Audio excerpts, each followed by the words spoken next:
phone rang at 2:17 a.m. I know the exact time because I was already awake, staring at my ceiling, listening to the house settle, convincing myself the noises were normal. When I saw the caller ID, my breath stopped. Her name. The same name I had deleted. The same number I had blocked. The same voice I had buried 3 years ago. I didn't answer. The ringing stopped.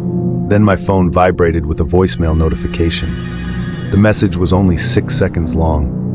All it said was, "Why didn't you pick up?" And that's when I realized she wasn't calling from the phone anymore. 3 years earlier, I was the last person to speak to Mara. She was my girlfriend, my best friend, the person who knew how I took my coffee and how I hated silence when I slept. The night she died, we argued. Not a dramatic argument, no screaming, just that quiet, poisonous kind, the kind where every word is chosen to hurt. She called me while driving. I told her we'd talk later. She said, "Please don't hang up." I hung up anyway. At 2:17 a.m., her car hit the guardrail. They said she died instantly. I believed them because I needed to. After the funeral, I kept my phone on silent. Still, the voicemails came. At first, I thought they were delayed, messages, glitches in the network. Each one was short, breathing, static. Once a whisper, I tried again. The police checked her phone records, nothing unusual. My carrier said the calls weren't real, but the voicemails stayed, always at 2:17. For 2 years, the voicemails were my penance. I moved cities, swapped SIM cards, and bought a new handset, but the messages followed me like a digital shadow. Then, 6 months ago, they stopped. I started to breathe again. I met someone new. I stopped flinching when my pocket vibrated. I thought the haunting had a battery life, and it had finally run dry. Until tonight. Tonight wasn't just a voicemail. Tonight was a FaceTime request. I stared at the screen. It was black, total darkness. I didn't answer, but the phone didn't stop. It wasn't just ringing, it was screaming. The speakers pushed out a high-pitched distortion that cracked the glass across the screen. When the notification finally vanished, a new voicemail appeared. I played it, my hand shaking so hard I almost dropped the device. "I'm tired of the static, Elias. It's so quiet down here. I'm coming to hear you say it." "Say what?" I whispered to the empty room. The phone screen lit up with a text message. One word, "Goodbye." I bolted the door. I checked the windows. I felt like a prisoner in a cage I'd built myself. That's when I heard it. Not from the phone. Thump. It came from the hallway closet, the one where I keep the boxes I never unpacked. The boxes filled with her old clothes, her books, and the spare set of keys she never returned. Thump. Thump. Something was hitting the door from the inside. I grabbed a kitchen knife, my heart hammering against my ribs like a trapped bird.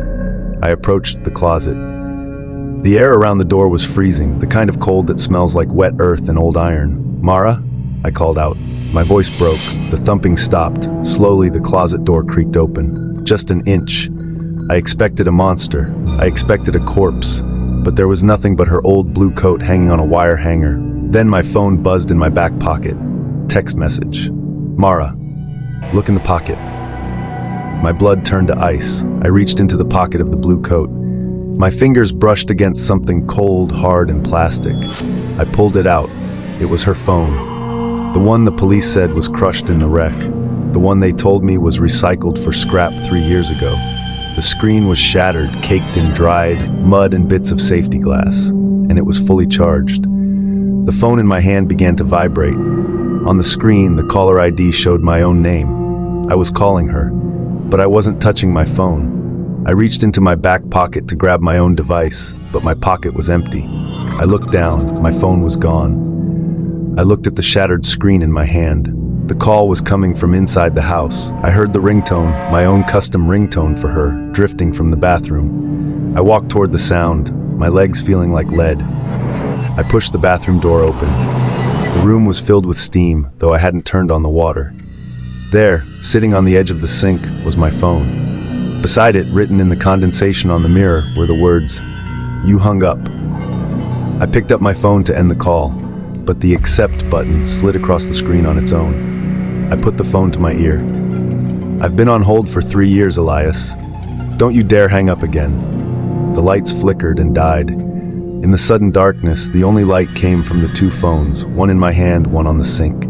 And then I felt it. cold, wet fingers wrapping around my wrist, pressing my thumb down onto the end call button. My turn. The line went dead. The next morning, the neighbors found the apartment door wide open. The shower was running cold. 2 phones were lying in the center of the floor, their screens melted together as if by extreme heat. Elias was gone. Now, whenever I'm driving late at night, I keep my phone in the glove box. Because sometimes, when the static on the radio gets too loud, I hear a faint rhythmic clicking, like someone dialing a number they've memorized by heart. And I pray that she doesn't call me next.